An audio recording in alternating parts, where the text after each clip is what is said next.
Yeah, well, we're coming on 7 o'clock now, so I thought I'd just say how happy we are to see folks joining in. We've got a good number of people for a 7 o'clock on a Tuesday evening, on a cold evening, by the way. And maybe it's nice in a way to be Zooming from home, so we're not driving or getting on icy roads. I know there were some icy roads this morning, so we definitely want to avoid that for people. So just want to welcome everybody. Really happy to see familiar faces on the screen and some new names as well. And I know we've had a lot of interest in this program because actually people have asked us for a number of years about having somebody do an eBird, and now Merlin is the second part of the presentation. So we're really happy that Vjera's agreed to do these two programs for us. If you missed her previous program, it was about a year ago, I think in March of 2021, and that is recorded. So if you missed her first program, which was more generic to just eBird, and this one is a follow-up to some new improved parts of eBird, but also Merlin. And I'm anxious to find out more about this as well, because I don't really use my cell phone for birding much because I don't have cell service where I live. So I'm out of sorts on that. But so we all have something we can learn from tonight's program, and we're so happy to welcome everybody here tonight. Lane County Audubon Society is still functioning, doing our thing. We have board meetings, we still have bird walks, and our programs, as you know, now have been Zoom for quite some time. And thanks to Dennis, he's keeping our schedule very well focused and planning forward. I'll let him talk about that next. I do have one announcement that I'm actually very sorry to have to share with you tonight. Debbie, if you could go to the next slide. This photograph was taken by Tim Godsell, who is our membership chair, and it really sort of just is so typical of Herb Wisner. We just heard a couple days ago that Herb passed away on February 20th. His family was planning a 100th birthday party for him in March, when he was going to be 100 on the 23rd of March. We used to have birthday parties at our March program for Herb in the days when he was involved as the program chair, and we could come together with him. As you know, many of you knew Herb. His whole life was advocating on behalf of Audubon. He taught at the University of Oregon ornithology. He wrote a book about his life, and he was a dedicated hard worker in trying to get other people to care, learn about, and respect the natural world, and most particularly birds. And the thing that interests me about this photograph is Herb's gentleness, which was so characteristic of him. And as you know, jays are pretty smart birds. They know who they can trust, and they certainly knew that they could trust him. He was feeding the bird from his hand in his backyard. This was in his backyard. I didn't find out from Tim exactly when it was taken. It's been a few years ago now, though. Daryl has 3 children that survive him, David and Linda and Daryl, and they were all with him when he passed. So they've been a big support to him, and we're really sorry to have to tell people about this. There will be a memorial that they're planning. We haven't heard details yet. There will be an obituary in the Sunday's paper. Linda has shared that with us ahead of time, and so you folks can look for that. And I know that if you want to share your thoughts with the family, they'd welcome anything you have to tell them about Herb, because we all are going to miss him very much. He was a wonderful part of our Lane County Audubon Society family. Next slide. Thank you, Maeva. I want to just reiterate everything you say. We're really going to miss Herb and his gentle good humor, and he really was an inspiration that we could all do our part to help birds and wildlife. And so I'll just do a conservation note that we can help right where we live. And one of the things that I wanted to remind you was that it's not yet spring. It felt like it last week, but tonight it does not.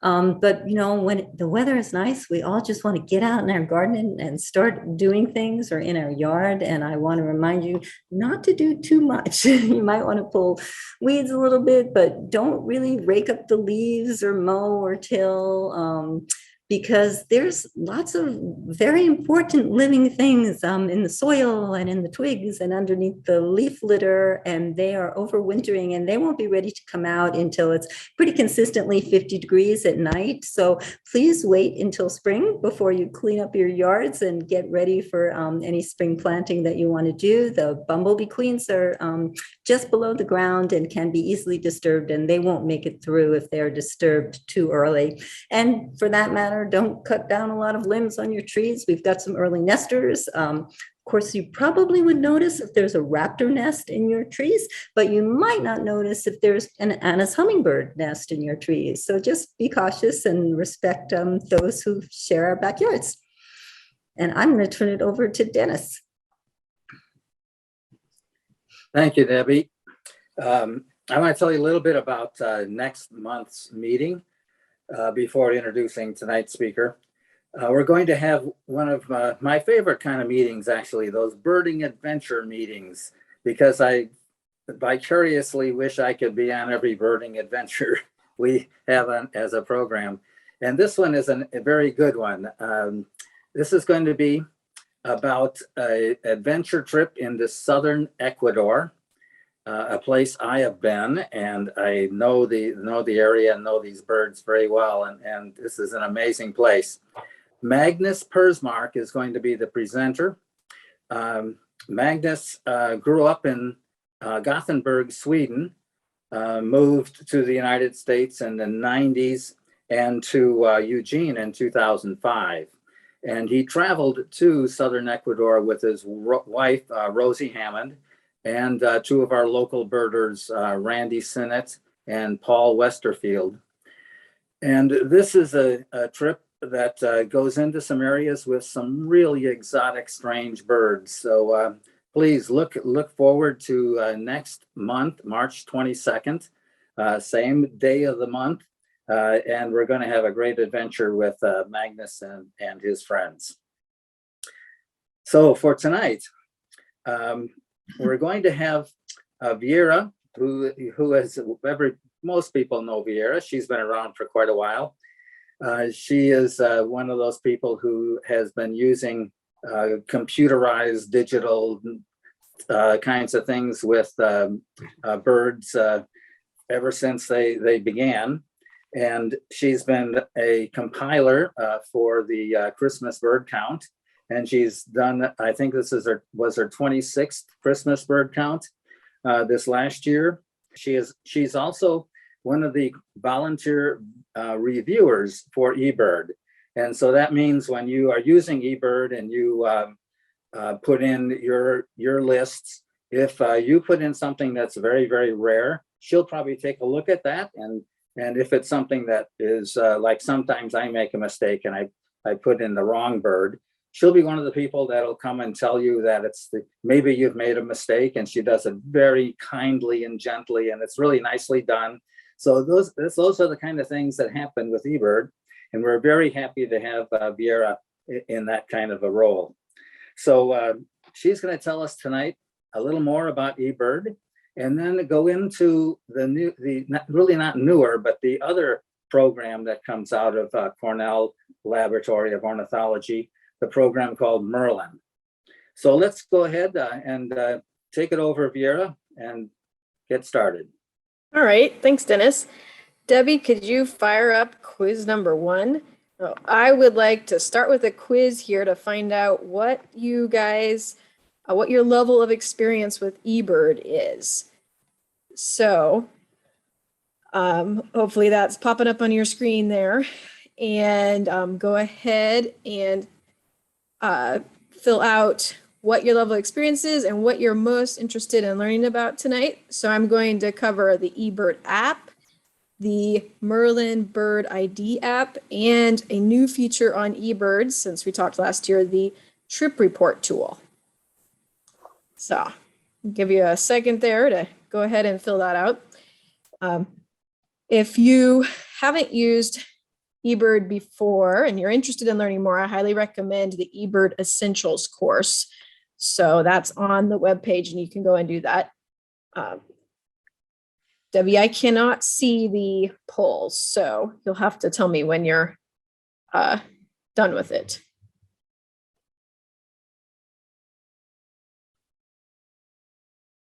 Can you see that okay? I cannot see anything related to the poll. Okay. I'm sharing the poll and I will read to you the results.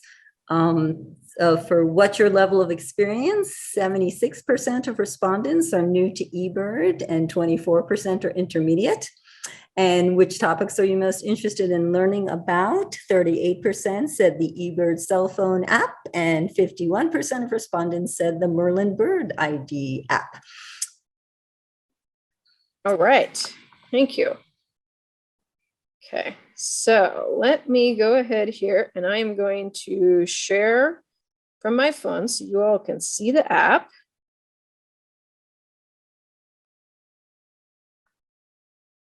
All right, we should be seeing my eBird app now. So if you were here last year, you'll remember that eBird is a free program put out by Cornell and thousands of people around the world participate in it. And you can either put in your data on the computer or you can use this app to put in your data. So we're gonna go through some of the reasons why you might choose to use the app to put in your data. So this is what it looks like. One of the first things to know is that there's a version for Apple phones, iPhones, and there is a version for Androids, and they are slightly different. I am on the iPhone version. And the other thing to note is I am on a beta testing version. And I don't think you'll see any differences tonight, but there are people like me that are testing new features before they roll out to everybody else. And I'm trying to break them, figure out if there's anything wrong with them, and giving feedback if I think a button is not intuitive or not working the way it's supposed to. So I am on a beta version, but I don't think we'll notice that at all tonight here. So if before we had the app, you had to take paper notes and then come home and put it in on the computer. And that worked. And I know there's a lot of people that believe strongly in paper notes, and there is a value for that. But there's some nice shortcuts if you're able to use a smartphone. And so one of the things here is the app is going to automatically keep track for you what time you started birding, what time you ended birding, and how far you traveled during birding. And it also, if you would like, it will draw a map of where you birded. It's only visible to you. That does not go out to the public. So if I push the start checklist button here, that's going to tell eBird when I started birding, and it will keep track in the background as to how long I am birding. So those are some of the useful reasons that I really like using the app. I don't have to write down what time I started or ended or how far I traveled. Before I had the app, I had a list of all the places I went regularly and how far it was on this section of the bike path to this section of the bike path, so I could put in the right mileage everywhere. So it's really nice having my phone take care of that for me now.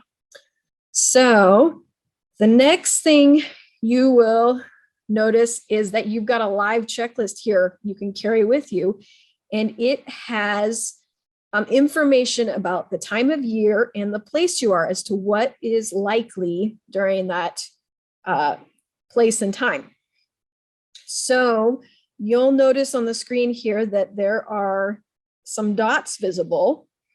You'll see by the snow goose that there's a yellow dot. Down by the brant, there's a red dot. And then by the cackling goose, there's no dot.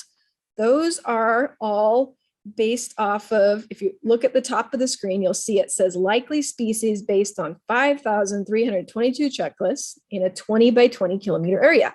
So where I am right now, it is looking at those 5,000 checklists and saying, among those checklists in this area, the red dots are unusual, the yellow dots are occasional, and the no dots are fairly likely. So you instantly have access here to what's likely in the area around you, based off of just the nearby area, right? Where Lane, eBird has filters set up, and the filter for our area is for all of Lane County. So you'll see that there are ocean birds if we scroll down here a ways. There's this, let's say if we get down to the scoters, you'll see they're all red dots because there's not going to be any scoters in West Eugene, right? Well, sometimes there's a surf scoter, but it's going to be really unusual. So, so that having the dots there gives you more information than just the filter does. The other thing it's going to help you with here is it's going to ask you to write down details. And like Dennis mentioned, these are details that I will help review if you find something unusual. So if I were to see something that is unusual, so let's say emperor goose. We don't have emperor gooses here very often, right? Geese. So if I put in 1 and then start typing out emperor, there's emperor goose, and you'll see that there's a R next to this. So that R means it's rare. It's not expected in the Lane County area. And so you need to write some notes to help document that you saw it. And then a reviewer like me is going to review those notes and decide if it was documented well enough for science to confirm that it was here, or if we need some more notes. And if you have a photo, that can be helpful. If you have a sound recording, that could be helpful as well. So when you finish this checklist, and I'm going to go ahead and push the green stop button here. This is just an example at the moment. It's going to say down here, rare observation, please add comments down here for the emperor goose. And if I click here, I can add some comments and describe what I saw and why I don't think it was a cackling goose, but it was actually an emperor goose. So, but say if I was visiting a new area and I didn't know what was unusual, this having a live checklist here in your hand that tells you, oh, stop, take some extra notes. This is something the local reviewers and scientists are going to want to know more details about. So, and the one other thing this app can help you with is picking the right location for your checklist. So last year we talked about how eBird has 2 kinds of locations. eBird has personal locations and eBird has hotspots. And birders think of hotspots as places with lots of birds, but eBird's definition of a hotspot is a shared birding location. So if I were to I'm going to switch to a different checklist I did here earlier today and show you what it looks like when I go to choose a location. So I'm going to push on choose a location up here. And we will let that think for a second. It's going to show the map for where I was birding, and it's going to recommend nearby locations. And in this case, it's recommending 3 locations I was birding near. The Millrace Path, Booth Kelly Trailhead and Ponds is a hot spot. You can see the flame by it. That means it's a hot spot, shared birding location. And then I have 2 personal birding locations nearby. And it happens today that I was birding at the hot spot. So I'm going to choose that one. But having the map visible here will help you determine which one of these was I birding at. And you can see, if you look at the map here, you can see where my blue line shows where I walked today, and you see the 3 green dots on the screen. Those are the 3 recommended spots, and you can see the blue line that I want is the one. The blue line connects with the hotspot that I want, right there. So when you're using the app, that can help you choose the right location that you were birding at, where maybe later, especially if you were visiting a new area, you might not remember exactly where you were birding, but being able to see it on the map can be helpful. So I'm going to go ahead and say, use this location for this checklist here. All right, so that's some basics of how to use the app and why I find it's really helpful as compared to putting stuff into a computer. We'll have more time for questions at the end. If you have any specific questions on how to use the eBird app here. But I also wanted to show you a couple other features on the app. So if we go back to the home screen here, down on the bottom, you will see there is a My eBird button. And if you click on that, it's going to show data I have in eBird. And because I've been using it for a while, it's got 4 years of data here. And I can see on the top here, I can see this is showing my Lane County list. And my year list is this top section of blue bars. And so it's showing that I'm at 127 for the year. And then it's comparing that to the last 4 years. And I actually just pulled ahead of pace for the last 4 years. So but it's sort of fun to be able to compare where was I this year versus where was I a different year. And then if I scroll down, I can see the same thing for the month. So, so you can see I'm tied with 2019 for how many birds I have seen in the month of February so far this year. So maybe I'll be able to beat that. Still got a few more days of February to maybe find another bird. So, but that's a fun little feature on here if you're curious how things are going. And then the other one that's really fun here is the Explore one. So I'm going to go ahead and click on the Explore tab. And that's going to take us over to a map. And on the top here, you'll see right now, it is showing a 5-mile circle for the last 30 days. And it's showing nearby hotspots. And the red hotspots have had activity in the last 30 days, and the blue hotspots have not. So if you have heard of the 5MR challenge, a lot of birders have been doing that the last couple of years, with the idea being 5 MR is for mile radius, so 5-mile radius, and the idea being you bird near your house, partly to limit your fossil fuel usage, partly to explore areas that maybe are underbirded. So you can use this tool to see what's in your 5MR. And you can, if you want to, you can push the edit button on here and we can change. If we wanted to see a 1MR or a 30MR, that's an option as well. And if we wanted to change how many days it's showing, we could see that too. And you'll see down here, there are target species. I will show you here in just a second where it's going to show the target species. So I can search for any hotspots in this area. So I happen to know that Delta Ponds is in my 5MR. So I'm going to go ahead and type in Delta Ponds, take a look at it. And it's going to go over here and show me how many species have been reported at Delta Ponds for all time, what's likely, and what's been reported here in the last 30 days. And once it shows us here, we'll be able to see graphs of the birds you could see at Delta Ponds. And it's also going to show me if I have any target species. Okay. Let's see if my internet's going to work.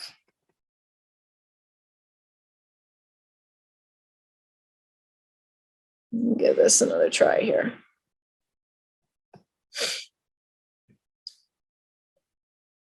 Let's see. So it should show me if I have any target species in this location.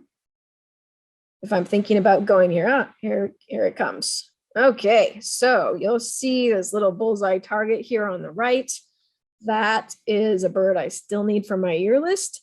And I could see that at Delta Ponds. And so if I was thinking about going to Delta Ponds, I could get that information about what's been reported there recently and what birds I might be able to add to my year list. So that's one way I could use this Explorer tool.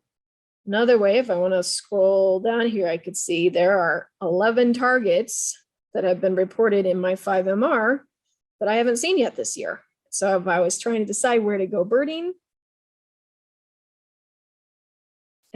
I could go over here to this target page and see. And now if we wanted to look at wood duck from this way, I can click on wood duck and I can see where in my 5MR it's been reported. So I really need to get over by Valley River Center because there's definitely wood ducks over there. There we go. Let's see it on the map. Oh. So lots of options here for exploring birds.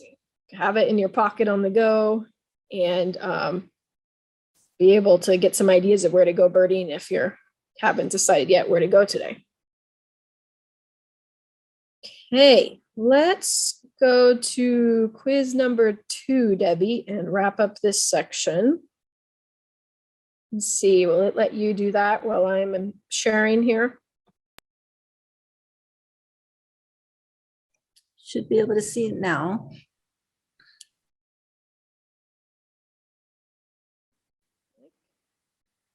Not see it. There we go. Okay, so summarize what we learned here. We can use the eBird app for submitting checklists. We can use it for tracking monthly annual stats. We could also use it for exploring local bird locations and sightings or planning a next birding outing. I forgot to mention that you can switch. You don't have to use it just for where you are located right now, but if you wanted to put another country or state into that 5MR circle map, you could do that. So it can explore outside of your 5MR area. All right, lots of people putting in what they might be using the tool here for soon.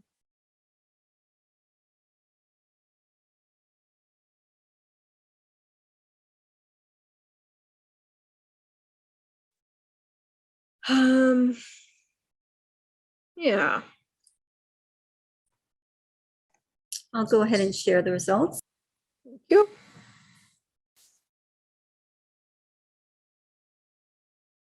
Okay, so about 20% looking forward to submitting checklists, 13% are curious about their monthly annual stats, 90% are interested in exploring local locations, and 50% thinking about planning a birding outing. Cool. Okay, let me see if I can share again. And we will go over to the Merlin app. So Merlin is another Cornell Lab of Ornithology app, and it's also powered off of the eBird data. So both the eBird app and the Merlin app use the data that users put into the eBird database to make so those colored dots all depend on people putting data into eBird, and the Merlin identifications is the same way. It uses likely statistics to help narrow things down. So, and there are several tools here that Merlin can use, mainly focused on identification, but there is an Explore feature on this app as well. So, Dennis, would you be willing to help me show off the bird ID tool? Sure. What should I do? Okay, so I often use this tool if somebody comes to me and asks me to help them figure out a bird and I can't figure out what to describe. And I'll pull up this tool and it will walk us through collecting some information. It works better if it's a local, a more common bird as opposed to a super rare bird. So can you think of a bird you saw in the last week in the Eugene area? Ideally something that's relatively common, not super rare. Yes, I've got one in mind. Okay, so we're going to say that you were in Eugene and we're going to use today's date, and that will help Merlin narrow down statistically what we probably saw. All right, what size was the bird? Was it? Okay, I was going to say sparrow sized. Is that sparrow sized? It's coming. Okay, so we can do sparrow sized, robin sized, crow sized, or goose sized. And even my coworkers who don't know anything about birds can usually pin it down to one of these sizes. So let's do sparrow sized. All right, and then what colors were up to 3 main colors you saw on this bird? Red.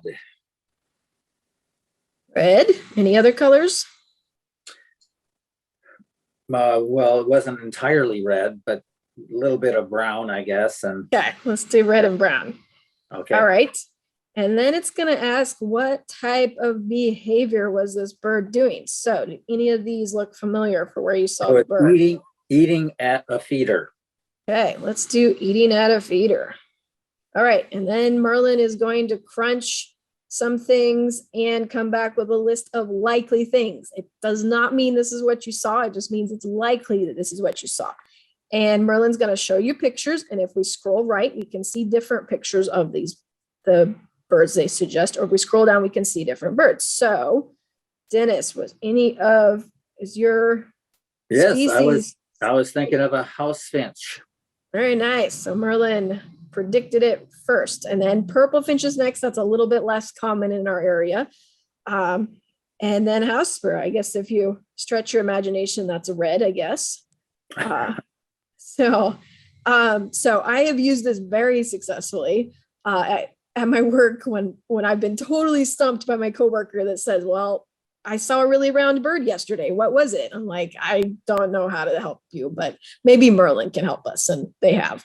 So thank you, Dennis. That was helpful. And okay, so that's how you use the regular identification tool. Now there also is a photo ID tool, and you can upload a photo to it, and Merlin will help you choose what is likely. Again, it doesn't guarantee it's the bird you saw, but so I'm going to go ahead and choose a photo, and I'm going to pick a photo from my recent photos here. And so they want you to zoom. Let's see. So Vjera, these photos have to be on your phone already. Yes, it is going to work better if it's on your phone, but if you can take a picture, so if it's not on your phone, if it's on your computer and you want to take a picture of your computer, you could do that. Oh, so okay, so I could use my phone to take a picture of the you picture. could. It might Okay. not work, but you could. Yeah, I think so. All right, so I have zoomed in to these birds. The Merlin wants to be able to see just the bird and not the rest of it. And I'm going to tell this is a Eugene bird. That will help us statistically have an idea of what's likely here. And then I'm going to push identify and let Merlin take a look at this. Now, this software was trained by expert birders. And one of the things I helped with it a little bit, one of the things you had to do is go through and tell the computer, this is the tail of the bird, and this is the head of the bird. And this is so that because birds change around, move different directions in the photos. So you had to help with that. All right. So Merlin thinks my photo is a cackling goose. It was. And again, it shows you several pictures here. You can scroll through to see some different options or cackling geese. And you can also scroll down and see some other options. So they have Canada goose coming here in just a second. As the other option, which are very similar looking, but it correctly identified it as the cackler. All right, so that's ID option number 2 at Merlin. And if we go back to the home page, we can see ID option number 3, which is sound ID. And this is the newest one, and it's pretty cool. I helped train this one too. And we had to draw boxes around at least 100 examples of a bird's song before the computer could start to learn how to tell it apart. So I helped with bush tit and modulate bunting. So hopefully those recordings are working correctly, the algorithms. So if you are in the field, you can push sound ID and it will listen to the birds around you and tell you both, it'll try to tell you what's singing. And again, it's doing a best guess. It doesn't know for sure. And it will show you a picture of it, and it will light up when the different birds are taking singing. I can't demonstrate this one live while I am on Zoom, but I can show you a recording I have made. But it's pretty simple. You just push the green button here when you're out in the field, and it will show you what's around. So I've got some recordings I've made here, and I'm gonna scroll down to one I made this summer of a grasshopper sparrow. And be able to see here the pictures of the birds in the recording. So it heard a grasshopper sparrow, a spotted towhee, a violet green swallow, and savannah sparrow, and there's pictures of all of those there. And then it has the diagram here on top. So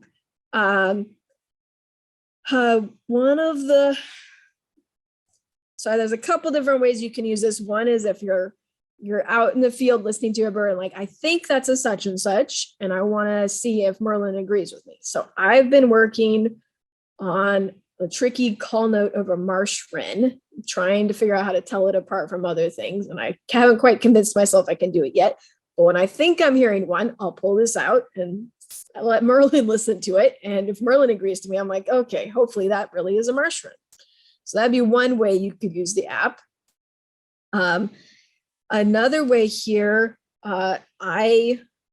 so grasshopper sparrow is a bird that's got a really high-pitched, thin song, and it disappears out of people's hearing faster than other birds, right? But you can see this really dark line here, squiggle here on the screen, right? Well, if you can't hear grasshopper sparrow anymore, you could still pull out your app, and a little bit like binoculars for your ears, you could see the sound on the screen, even if you might not be able to hear it. And I can still hear it, but when I was birding this day, I could hear this close one, that's got these vibrations, dark lines here at the top of the screen. And I recorded it.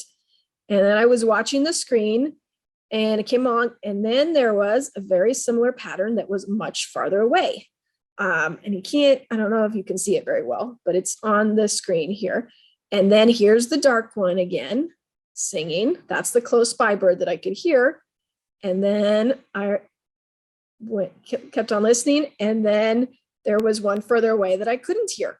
So I thought there was one grasshopper sparrow while I was standing there, but there were actually two grasshopper sparrows singing, one of which I could hear, and the other one I couldn't hear with my ears, but I could see on the screen.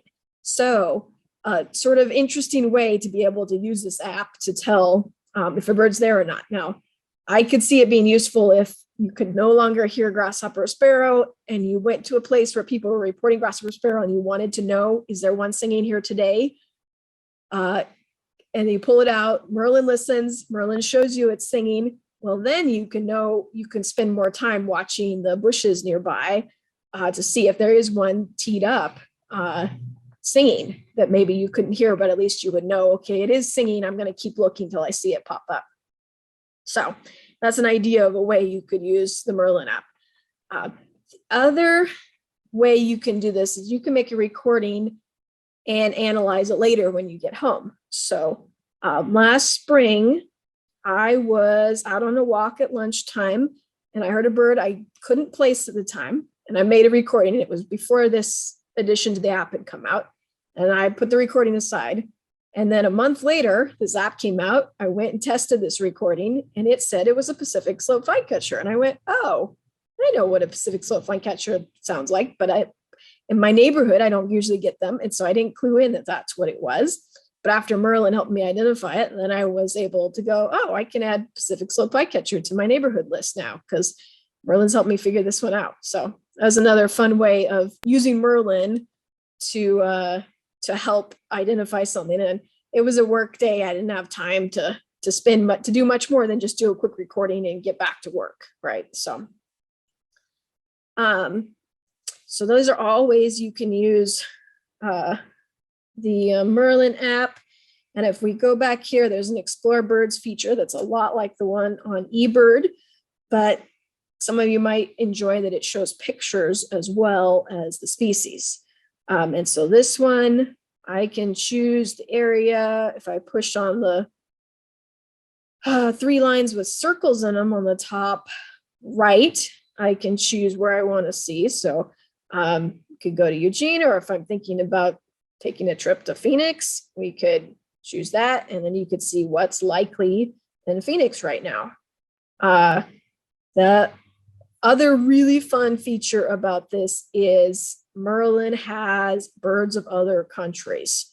So if I went to the bird packs, and if you were thinking about going to Ecuador like Magnus, you could scroll down through the bird packs and you could see that Merlin can help you identify birds in Ecuador. So pretty cool.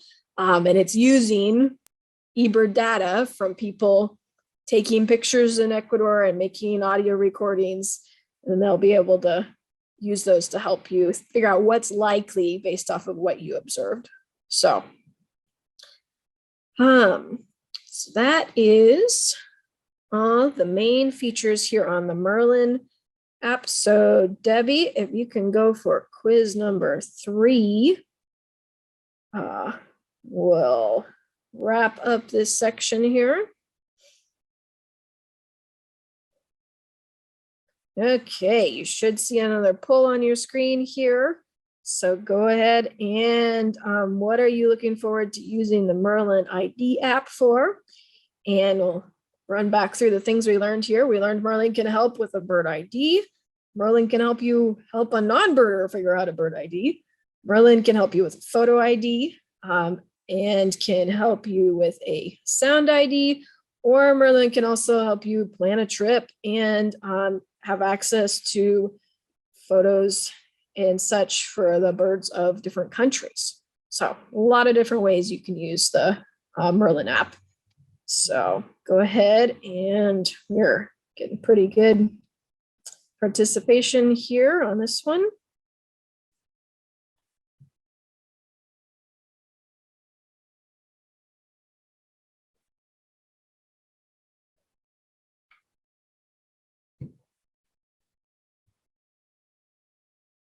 Sure. Wrap this one up, Debbie. All right, so we have a lot of people thinking about using it for a bird ID, sound ID, photo ID, and even maybe using it for resources for a trip. All right, thank you. And let me see. We can. All right, I believe I am sharing eBird now. So last new feature here, and then we will have some time for questions. So this is the eBird website, and you can go back and watch my presentation last year if you want to learn about a whole bunch of tools that are available here. They have added a new one called Trip Reports, and it is over here on the left. So I'm going to go ahead and click on it. Trip Reports is a way to gather together multiple days or multiple people reports all into one place. And there's several ways to use this. And I'm going to show you a couple examples of ways I've used it already. It's only been out for a couple of months as a new tool here. But one way you can use it as a collaboration tool. So we used it for the Florence Christmas bird count and the Eugene Christmas bird count to make a map where everybody went eBirding. So, and when I click on my Florence link here, you can see that we have a map of where people eBirded around the Florence area, and it's only showing the eBirding. We had some people that did not eBird, and that's okay. But for those who did eBird, we can gather everything together here on one map. On the left here, you'll see there's people's names that participated in this trip report. And then I wrote a description of this Florence bird count in a year. If I want to come back and look at it, I've got it right here. And then we have the red with the flame is hotspots people birded at. The blue is personal locations. And then we've got species down here. And so all the species that got eBirded, and if people are curious, say, where were ringneck ducks seen during the Florence Christmas bird count, we can click on this.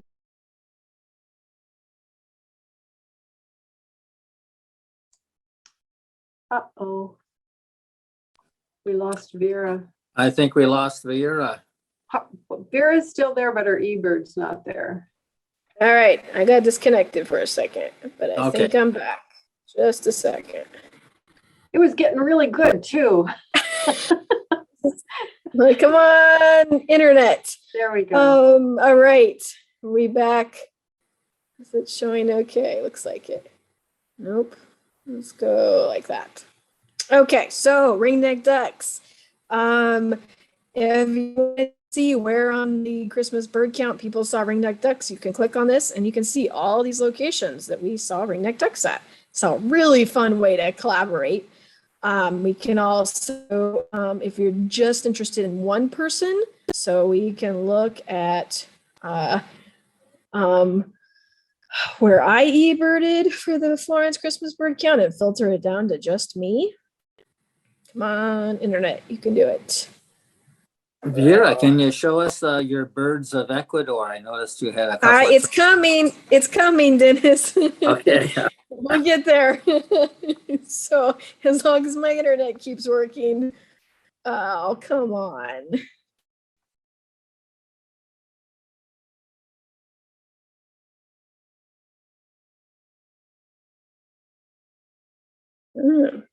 Is not pleased. Well, okay.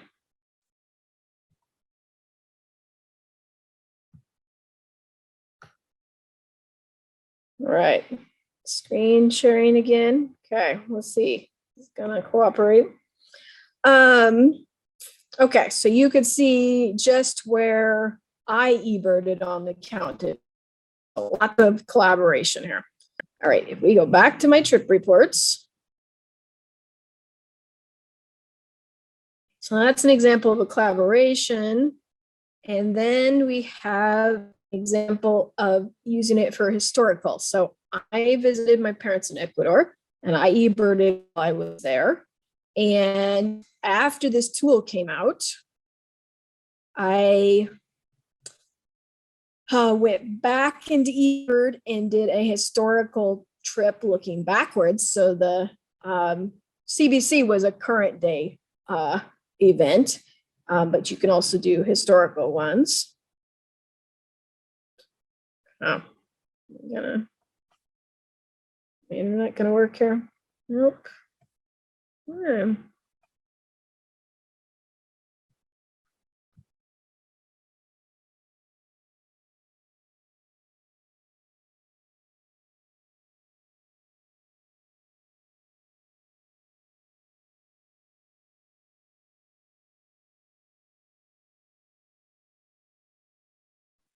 It is really not loving me right now. And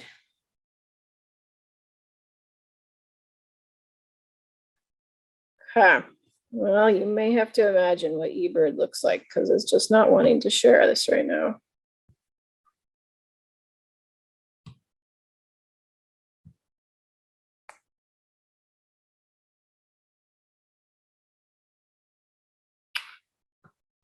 Coming through.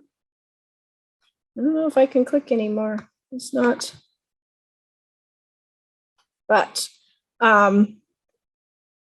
so you can do it for historical, and historical you can see all of the lifers you got on it, which is pretty cool. So I can go back and see that I got 17 lifers on this trip to Ecuador, my second trip. And it shows this little check mark here for what which ones were lifers. Okay, the one other I figured out how to use this, and I'm not going to click because I don't want to drop the internet again. But you can also use it for scouting. So this year, most years I give scouting information to the CBC team that does the air. Maybe I'll switch to my phone. It's not cooperating at all.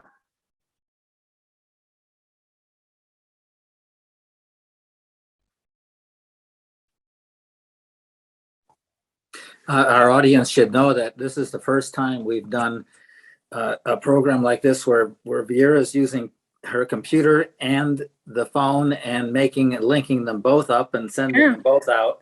So Well, it's quite complicated, but she's really complicated, doing it.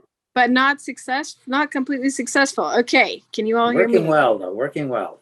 All right. Well, I'm just going to talk and stop pushing eBird right now because it's really not happy with it at the moment. So yes, I have used the trip report tool for scouting.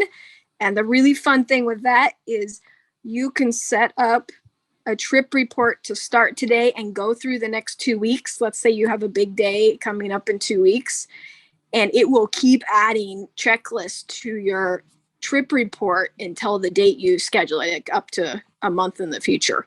So I was able to use that this year to send a link to a fellow CBC team leader, and I was able to keep birding all the way up until the count, and he was able to see what I was birding, all the stuff that I found in his area all the way up till the count. So different way to use trip reports. So you can either do a 1 day thing or a historical thing or a time frame coming up if you were going on a trip somewhere. So lots of different ways to use the trip report tool.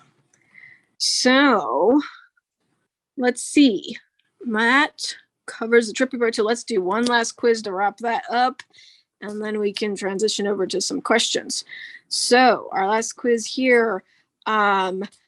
Would you what are you looking forward to using the trip reports tool for? You could use it for a historical summary, a group outing, a Christmas bird count, or scouting for a bird count or a big day. So lots of different ways to use this tool.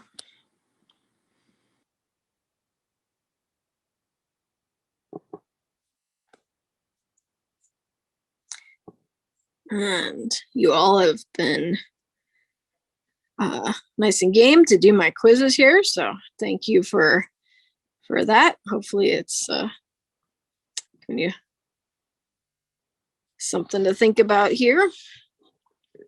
All right, shall we wrap this one up probably? And there's our results here. So people are most interested in the historical personal trip summary.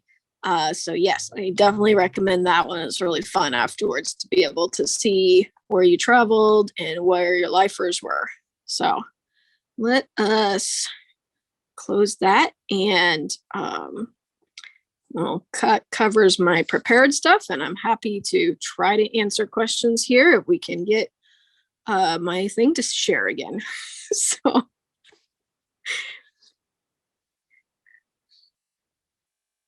and I can't see questions in the chat, but if Debbie or somebody wants to read them to me, that would be helpful.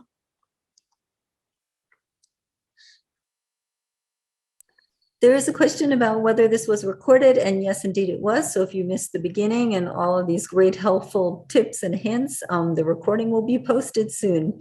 Dennis is expert at getting that up. If you have any questions, feel free to unmute yourself and speak up, or go ahead and type your question into the chat and we'll get the questions to Vjera. Hey, while we're waiting for questions, I want to let you know that I was on a trip to Texas with Roger Robb, and Roger uses paper pencil to write down all the birds we see, and I put them in eBird, and we worked together that way, and it was amazing because there was often a bird that I forgot to put into my eBird report, and there were also birds that he would sometimes put in twice because he was just writing them down. But it was amazing to use both formats. We found that eBird by itself, I was forgetting a species every once in a while. And so you have to kind of be a little careful in how you use it. But the combination of the two worked very well. Though we did, both of us miss one bird once. We had photographs of it and knew we saw it, but both of us forgot to write it down. So things happen like that, but it really worked well. And we did a trip eBird thing then too. All right, I do best in the locations I am familiar with what birds are likely there. And I think it would be a little bit harder if I was in a new area. So, and then I do best with the things that have groups of families. If things like kingfishers and pipits, I'm always missing because I just zoom right past them and don't realize, oh, I've overlooked kingfisher again. So I almost always at the end of the day go, did I see a kingfisher somewhere that I forgot to put on my checklist? Because for whatever reason, I'm always missing kingfisher. We have a question and a comment in the chat. Comment first. Thank you. This was so helpful. I agree with that. And a question, can you upload videos to eBird? A few people can. It is not available to general users, but I think there is some way to get the permission to do it, but they do have video saved on there, but you'd have to find out how it is you're allowed to do that. So I don't know the answer off the top of my head, but I know it is possible. Let's see. How does one query eBird reports to document potential status and trends for species of interest? Well, that would be from the website, and you'd want to go to the Explore feature and probably explore species. Where you would want to start with is the be where I would start with. You can also watch the eBird Essentials course, and they're going to walk you through some of that as well. And do you want as an example? Well, I'm not confident in my internet right now, but yes, we could try. Can I choose the example? Maybe. Okay. Let's have to get Zoom working on my computer again first, and I gave up on it because it wasn't working. I'm on my phone now. Okay.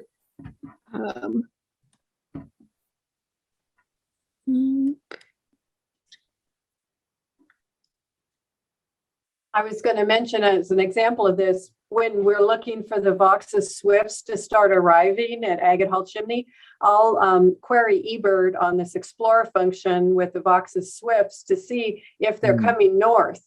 And you can start spotting them, observations, starting at Mexico border and then California, and they gradually start coming north. Sometimes they fly right over us, but it is very, very, it's immediate results from the day that it was posted. So it's actually very real time and very helpful. Yeah, that's a good example. I was thinking a winter bird might be northern shrike.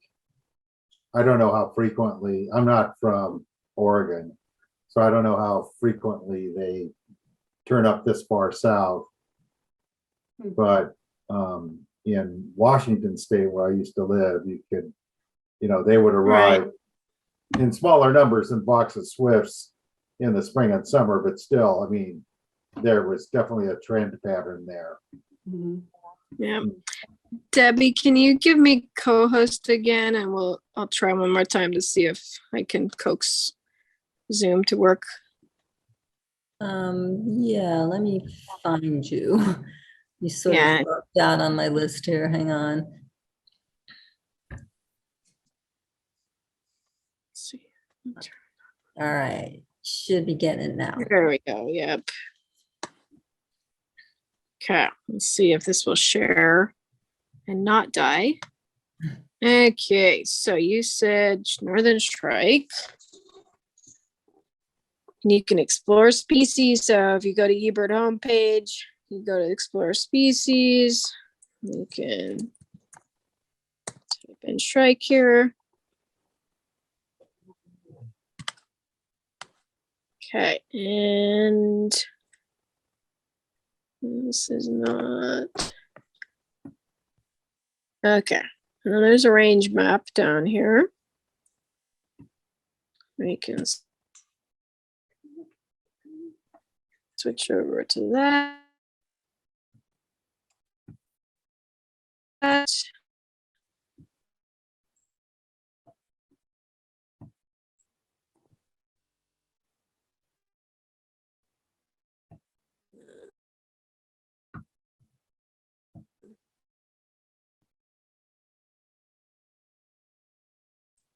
is really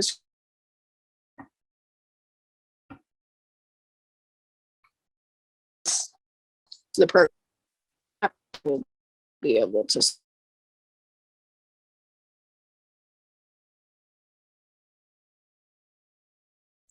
Looks like we have an uncooperative system of tubes tonight.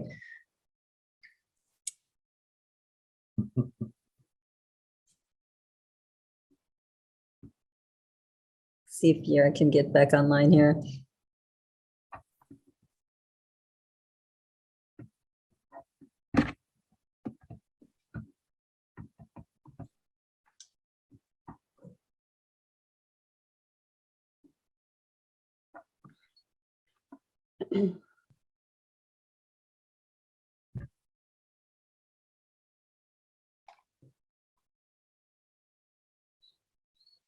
Yeah, I think we were bested by technology today. So you're gonna have to try it yourself. Sorry.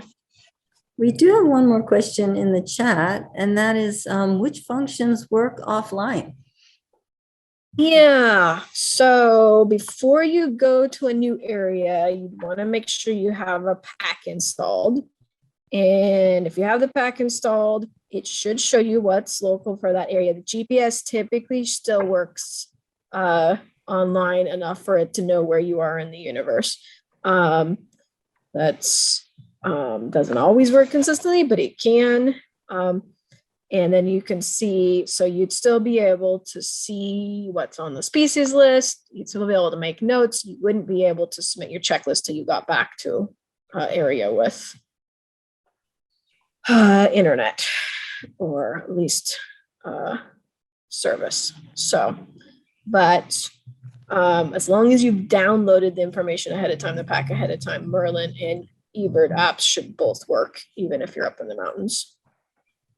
No, I do not take paper with me because I am a child of the internet generation, and it has not hurt me so far, but probably at some point I'm going to be grabbing a napkin out of the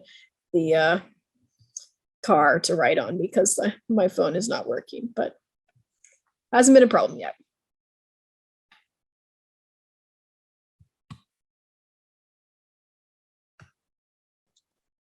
All right. Any other questions we've missed? Merlin. How good is Merlin at helping identify some of the more difficult birds like gulls or flycatchers? Sometimes it can do it, sometimes it can't. I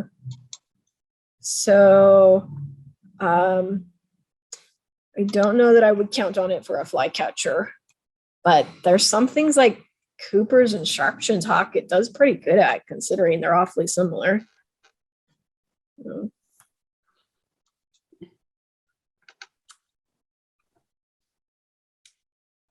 Okay. And Dennis will post a link to the recording later. Let's see. Can you record a bird when you're offline in the woods and save that for later ID? Yes, you could. You should be able to make a recording even if you're offline and then upload it later.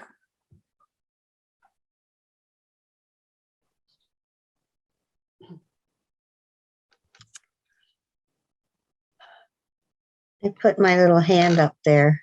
Oh, So yes, Ellen. I just learned how to use that. So I'm so excited.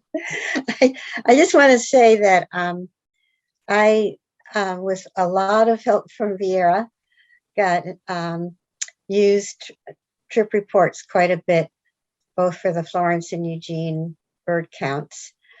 And I have to warn people, it's addictive. And old dogs can learn new tricks, and that I'm really excited about this new trick. And what else I was going to say? And there's a huge amount of information on tutorials, including a video lesson from eBird, all on the eBird website about any questions you might have about trip reports. But it is super easy to set up and really, really fun to use. Yeah, I think it's my favorite new feature in the last year. we used it for individual teams on the Christmas bird counts, and then the whole big count as well. We used it just to add up our numbers. Yeah, lots of fun stuff. Yeah, Okay. yeah, Yeah. usually it would take me a long time to get all the checklists that came into me collated, and it was like 15 minutes instead of 2 hours to do it.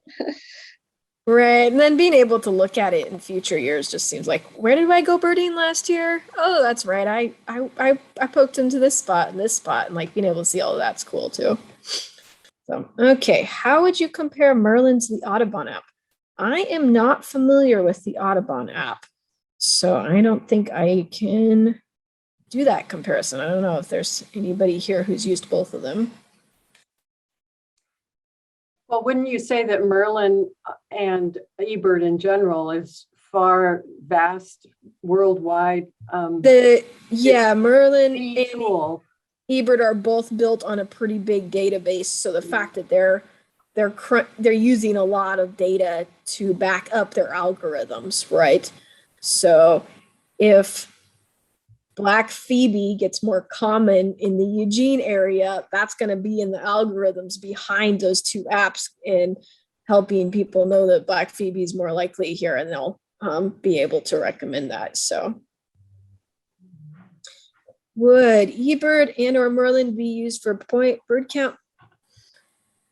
point count population surveys or related scientific application? I know people have used them for the breeding bird surveys. That's the one you do 3-minute stops for 3 hours, right?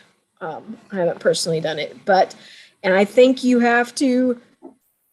would want to scout it ahead of time and set up all your locations so you've got them all in the right plot, but it can, or you would upload it later after the fact. So you would put it in your eBird database, but not necessarily use the app. I don't know that you have time to on that one.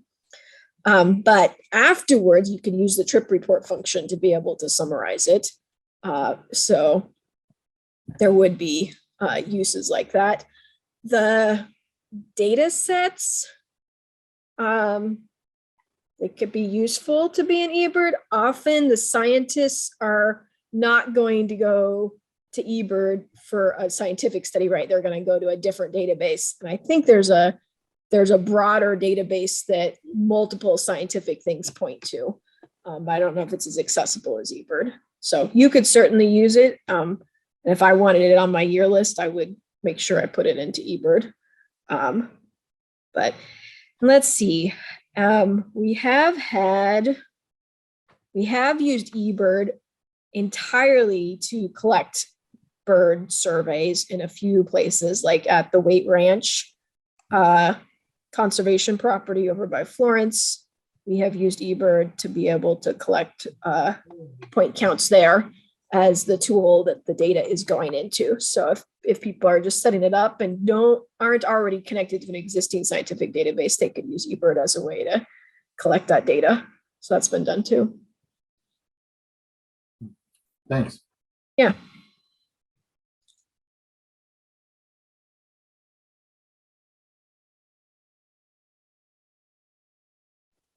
Is that it for questions?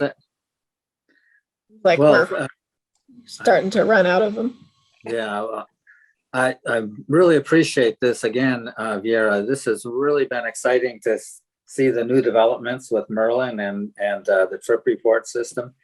I've been using eBird for 2 years now. I started when the pandemic hit us, and I was out birding all by myself, and I just started using it. But it took me quite a while, to get accustomed to its little features and how it works, and these kind of the tutorials online are very good. I think Ellen mentioned that earlier. So that's something, all of you out there, if you want to, just learn more, they've got great tutorials on the internet. And Vjera, you did a great job. I wish the technology could have kept it all going together, but the plan was beautiful and it really came across well. So thank you very much. Mm-hmm. Well, and if you have specific questions, happy to answer questions later. So, and there's other people who use eBird who'd probably be happy to answer questions for you too. Yeah, well, we should at least give Vjera a hand virtually on Zoom and let her know how much we appreciate this. Thank you. Thank you. Thank you so much.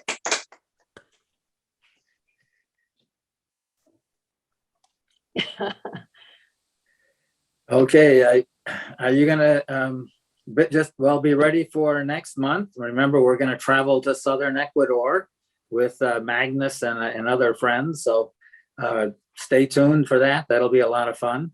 And then I want you to know that in April and May, we're actually going to be meeting in person if you like. It'll be a combination of in person and Zoom. So that'll be nice. We'll be doing some meetings at the University of Oregon and Zooming them out to everybody too. So we're going to be doing a lot of this combination stuff. We're going to try to continue being able to record things and allow you to also stay at home if you want to and participate in our programs. So it'll be a nice combination of things coming up. So thank you all very much. Thank you again, Vjera. Yes, thanks, and stay warm tonight and the next few nights. It's great to see everybody. Thanks so much for coming, and thanks, Vjera. Take care.